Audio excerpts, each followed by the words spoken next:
नमस्कार। माली समाचार हिंदी में आपका स्वागत है। मैं दिनेश माली। भारत की खोज किसने की? बचपन से हम लोगों को स्कूल में पढ़ाया गया है कि भारत की खोज वास्को डी गामा ने की। तो सवाल यह उठता है कि क्या वास्को डी गामा को भारत खोजने से पहले भारत का अस्तित्व नहीं था? भारत के एक नागरिक के तौर पर हमें यह जरूर जानना चाहिए कि भारत की खोज किसने की और कब की और क्यों की। इन्हीं सब सवालों का जवाब आज हम आपको बताएंगे। भारत की खोज किसने और कब की? भारत की खोज पुर्तगाल के समुद्र यात्री खोजकर्ता वास्को डी गामा ने 20 मई 1498 ईस्वी सन को की। वो वर्तमान भारतीय राज्य केरल के कलिकट बंदरगाह पर अपने 4 नाविकों के साथ समुद्री मार्ग होकर पहुंचा था। तब वे कलिकट के तत्कालीन हिंदू राजा जमोरिन ने वास्को डी गामा का स्वागत किया था। तो सवाल यह उठता है कि क्या वास्को डी गामा के भारत खोजने से पहले भारत का अस्तित्व नहीं था? दरअसल यूरोप से भारत तक की समुद्री मार्ग खोजने का श्रेय वास्को डी गामा को ही जाता है। इसी कारण इसे भारतीय खोज करने का श्रेय दिया जाता है।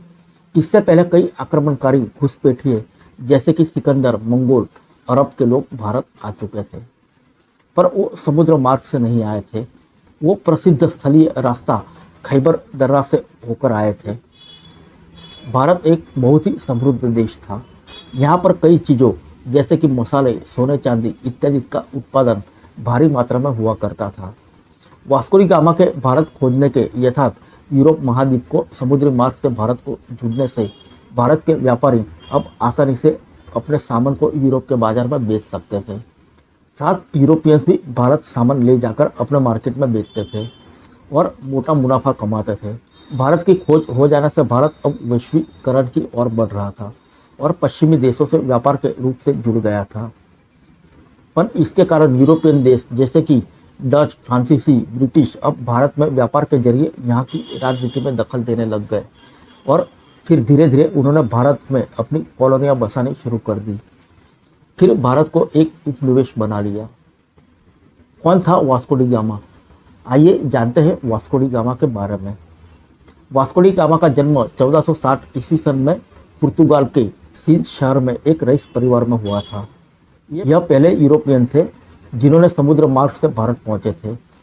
इन्होंने पहली यात्रा 1497-1499 में किया था। ये यूरोप से एशिया तक समुद्री मार्ग की यात्रा करने वाले पहले व्यक्ति थे। इस यात्रा के दौरान वास्को डी गामा को पता चला कि अटलांटिका महासागर और हिंद महासागर एक जगह पर आकर मिलते हैं। समुद्री मार्ग का पता चलाना उस समय एक ही इतिहास में यह बहुत ही बड़ी खोज के तौर पर देखी गई थी। इस कारण यह था कि अब यूरोप और एशिया के लोग आपस में समुद्री मार्ग के जरिए आसानी से व्यापार कर सकते थे। वास्को डी गामा के समुद्र मार्ग खोजने के कारण पुर्तगाली और साथ में और भी यूरोपियन देशों को एशिया महाद्वीप में अपने साम्राज्यवाद स्थापित करने का रास्ता खुल चुका था। भारत की खोज कब और कैसे हुई? वास्को डी गामा ने कुल 3 बार भारत की यात्रा की। इसने अपनी पहली भारत यात्रा 8 जुलाई 1497 ईस्वी सन को ही अपने 4 नाविकों के दल के साथ ग्रेबियल और राफेल जहाज से की थी। साउथ अफ्रीका के केप और गुड होप के जरिए आगे बढ़ता चला गया और रास्ते में कई पड़ाव भी हुए। इन्होंने अफ्रीका महाद्वीप के मोजाम्बिक मोम्बासा द्वीप पर ठहरे और वहां से हिंद महासागर होते हुए भारत के वर्तमान केरल के कलिकट बंदरगाह पर 20 मई 1498 ईस्वी सन को पहुंचे थे, जहां पर उस समय कलिकट के तत्कालीन हिंदू राजा जमोरिन ने इनका स्वागत किया था।